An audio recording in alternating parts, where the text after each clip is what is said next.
இந்திய தலைநகர் டெல்லியில் நேற்று மாலை மிகுந்த பரபரப்பை ஏற்படுத்தியுள்ள ஒரு அதிர்ச்சி சம்பவம் குறித்து இப்போது பார்ப்போம். நேற்று நவம்பர் 10, 2025 மாலை 6:52 மணியளவில் செங்கோட்டை மெட்ரோ நிலையம் அருகே உள்ள சுபாஷ் மார்க் சிக்னல் அருகில் ஹூண்டாய் i20 கார் ஒன்று திடீரென வெடித்து சிதறியது.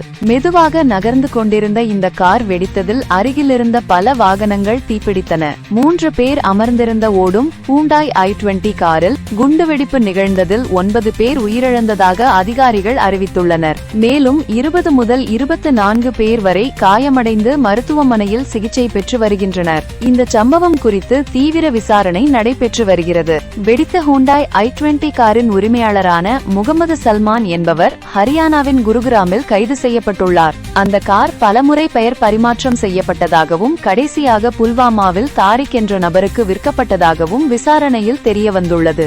போலீசார் அந்த நபர்களை கண்டுபிடித்து வருவதாக கூறுகின்றனர். மத்திய உள்துறை அமைச்சர் அமித் ஷா சம்பவ இடத்திற்கு சென்று ஆய்வு செய்தார். மேலும் பிரதமர் நரேந்திர மோடி உயிரிழந்தோர் குடும்பங்களுக்கு நிவாரணம் அறிவித்து விசாரணையை தீவிரப்படுத்த உத்தரவிட்டுள்ளனர். இந்த சம்பவத்தின் எதிரொலியாக நாட்டில் உள்ள விமான நிலையங்கள், ரயில் நிலையங்கள் மற்றும் பஸ் நிலையங்கள் உட்பட அனைத்து முக்கிய பகுதிகளிலும் பாதுகாப்பு பலப்படுத்தப்பட்டுள்ளது.